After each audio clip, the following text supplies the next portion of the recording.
The separation DR. Marcus Holloway adjusted his field scanner for the third time in 10 minutes. The device's erratic beeping, echoing off the crystalline formation surrounding him. The xenolinguist had been documenting the peculiar harmonic frequencies emanating from Viridian Prime's geological structures when the violent electromagnetic storm struck without warning. Now, 3 hours later, he found himself completely cut off from his research team. "Base camp, this is Holloway. Do you copy?" Static answered his comm unit's desperate plea. A storm had scrambled all electronic communications, leaving him stranded in an alien landscape that seemed to shift and breathe with its own mysterious life. Viridian Prime was unlike any world humanity had encountered. Its atmosphere shimmered with iridescent particles that danced like living snow, and the very ground pulsed with bioluminescent veins that created an otherworldly network of light beneath his feet. The expedition had been peaceful, purely scientific, focused on understanding the planet's unique ecosystem and the primitive civilization that called it home. Marcus pressed forward through the winding canyon, his environmental suit's power cells showing concerning levels. The rocky walls rose impossibly high on either side, creating a natural corridor that seemed to lead deeper into the planet's heart. Strange musical sounds echoed from the formations above, not quite wind, not quite voices, but something hauntingly beautiful that made his translator unit whir with confusion. As he rounded a bend, Marcus spotted movement ahead. 3 small figures huddled near a cluster of glowing crystals, their tiny forms barely visible in the dancing light. They appeared to be children of the indigenous species his team had been studying, the Luminari, no taller than his waist, with translucent skin that seemed to capture and reflect the ambient light. They watched him with large, curious eyes that held an intelligence far beyond their apparent age. Marcus approached slowly, his hands raised in the universal gesture of peace. The children didn't flee as he expected. Instead, they tilted their heads in unison, their glowing eyes studying him with what seemed like recognition.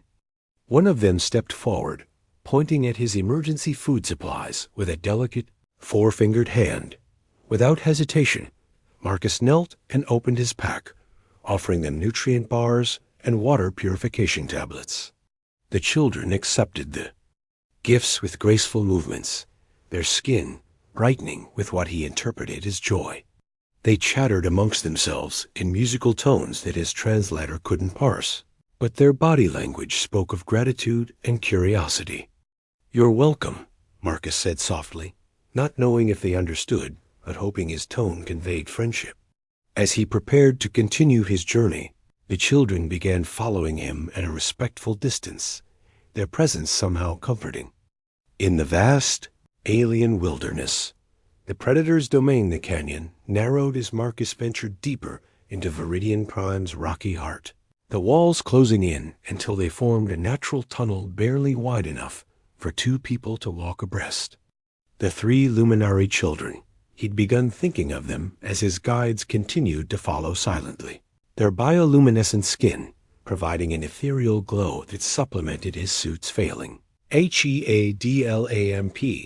The musical sounds from the crystal formations had grown louder, more complex, creating an almost hypnotic symphony that seemed to respond to their presence. Marcus's scientific mind raced with questions about the relationship between the Luminari and their environment, but survival took precedence over research. As his power levels continued to drop, new sound cut through the crystalline music, deep, guttural growl that seemed to emanate from the very walls themselves. Marcus froze, his blood running cold as the children behind him suddenly pressed closer, their gentle luminescence flickering with what appeared to be fear. "What was that?" he whispered, more to himself than to his companions. The translator unit remained silent, but the children's rapid musical chatter needed no translation. They were afraid. The growl came again, closer this time, accompanied by the scraping of claws against stone. Marcus's heart pounded as he realized they were being hunted. The canyon ahead opened into a wider chamber, but the walls were too smooth and high to climb. They were trapped.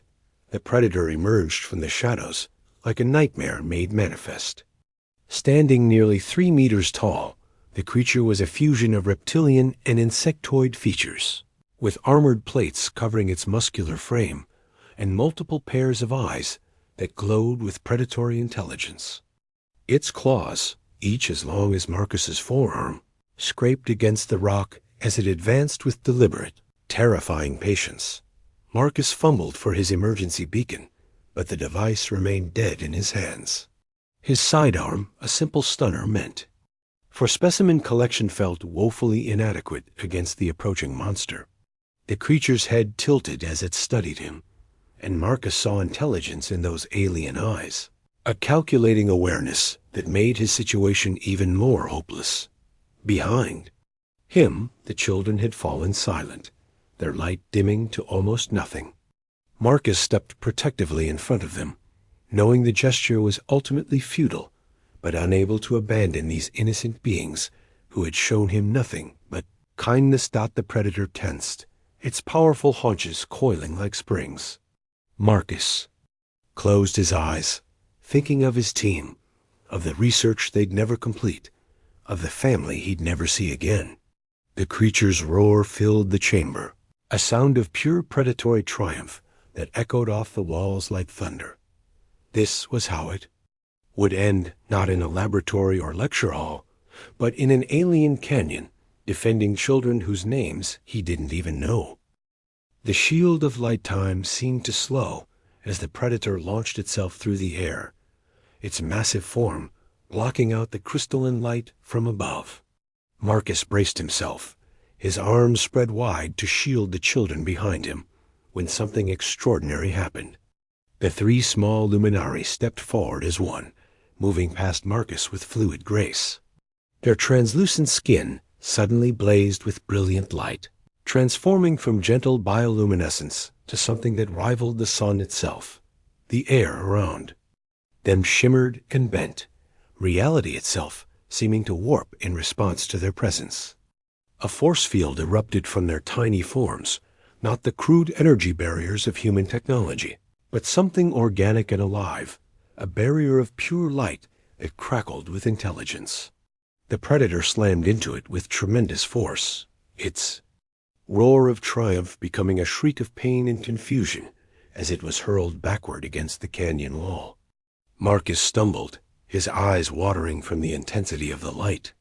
Through the brilliant haze, he watched in amazement as the children maintained their defensive posture, their small forms radiating power that defied everything he thought he knew about the Luminari.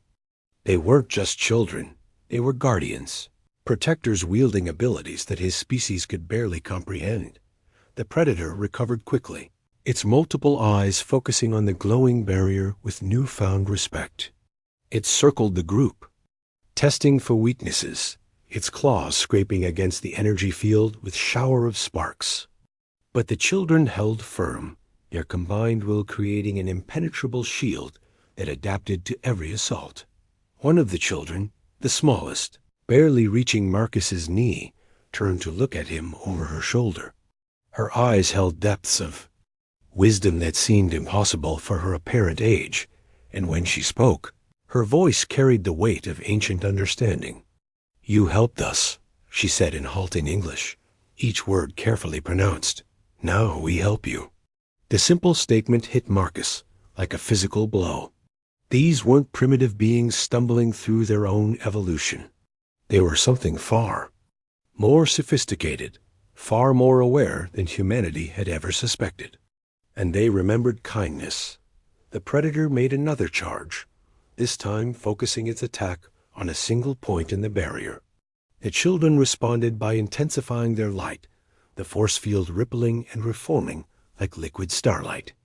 Energy crackled between them, and Marcus felt the hair on his arms stand on end as power beyond his comprehension flowed through the small chamber. "How?" Marcus breathed, his scientific mind struggling to process what he was witnessing. "How are you doing this?" The largest child, still maintaining the barrier, glanced at him with what might have been amusement. "We are," he said simply, his English clearer than his companion's. "We protect. We remember. You shared food. You shared kindness." The predator, frustrated by its inability to breach the barrier, began to retreat, its roars echoing off the canyon walls. But the children didn't lower their guard. They knew, as Marcus was beginning to understand, that this was about more than simple survival. This was about the moment when two species truly saw each other for the first time.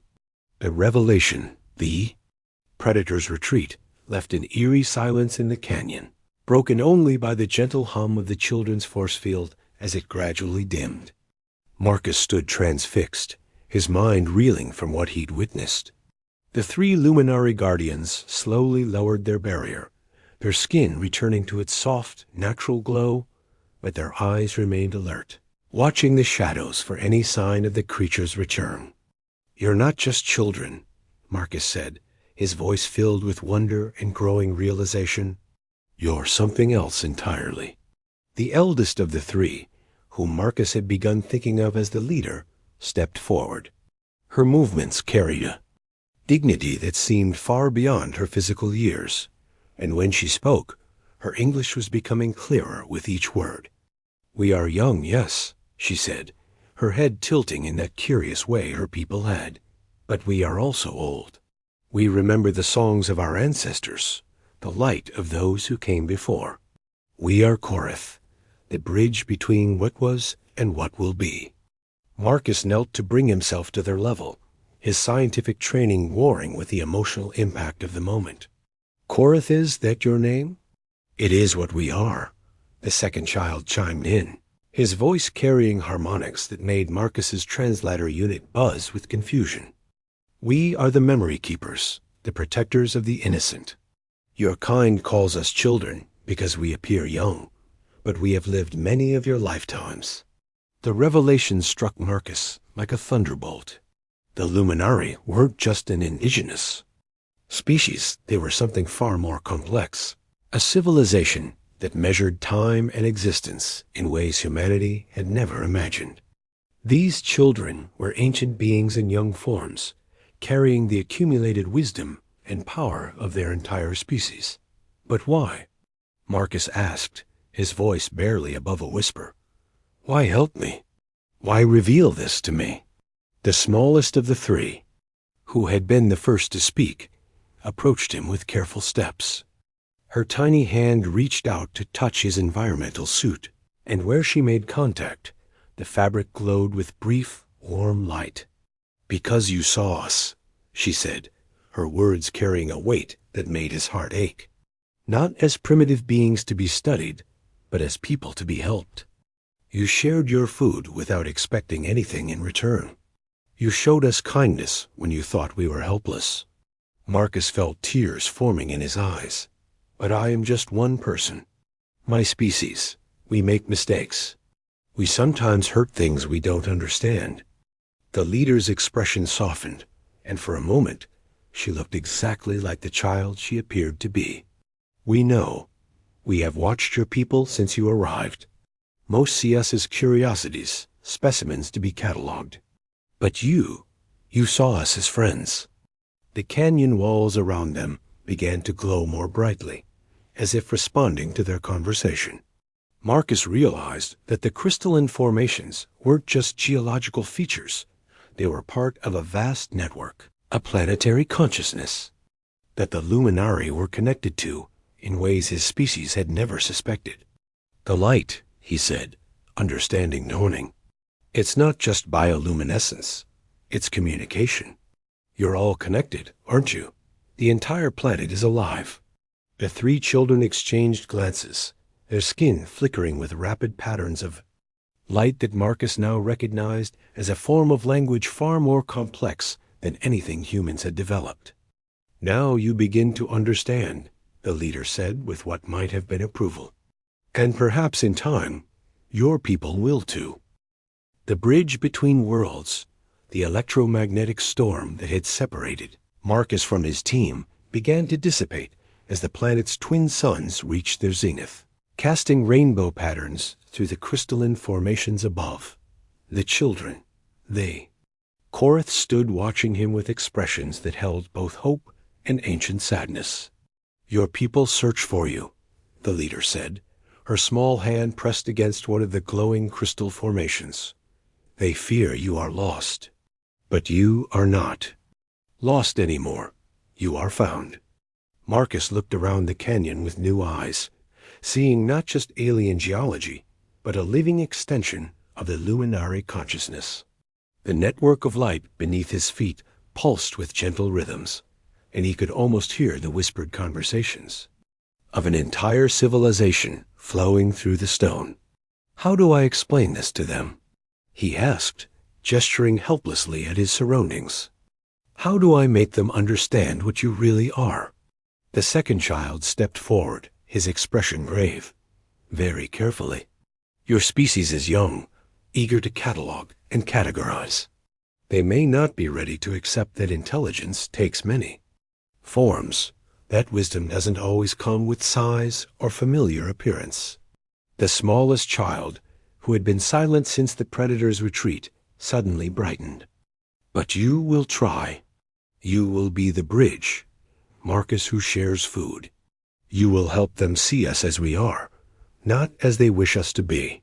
Marcus felt the weight of responsibility settling on his shoulders. He was just one xenolinguist, one scientist, among many.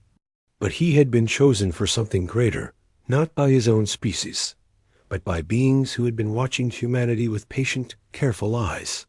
"I'll try," he promised, his voice firm with resolve. "But I'll need your help. I'll need to understand more about your people, your connection to the planet, your true nature." The leader smiled, an expression that transformed her alien features into something universally recognizable hope. "Then we will teach you. But first, we must return you to your people. They worry, and worry breeds fear. Fear breeds mistakes." As if summoned by her words, the distant sound of human voices echoed through the canyon. Marcus's team had found him, their calls growing closer with each passing moment. The three Koraths stepped back, their light dimming to the soft glow that had first attracted his attention. "Remember," the leader said urgently, "we are not just what we appear to be. None of us are. Your people, our people, we are all more than the sum of our parts. The bridge between worlds is built on understanding, not conquest." Dr. James Nakamura's voice rang out from the canyon entrance, relief evident in every syllable.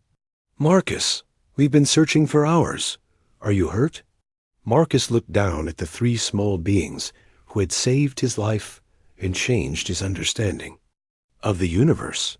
"I'm fine, James, more than fine. I've made some friends." As his team approached, Marcus made a silent vow. He would protect these guardians as they had protected him. He would be their voice in a universe that too often judged by appearances. And perhaps, if he was very careful and very lucky, he could help both species see past their differences to the common ground that existed between all thinking beings. The Korath faded back into the shadows, but their presence remained with him, a warm light in his mind that would guide him through the challenges ahead. The bridge between worlds had been built, not with technology or treaties, but with the simple act of sharing food with hungry children. Some bridges, Marcus realized, were meant to last forever.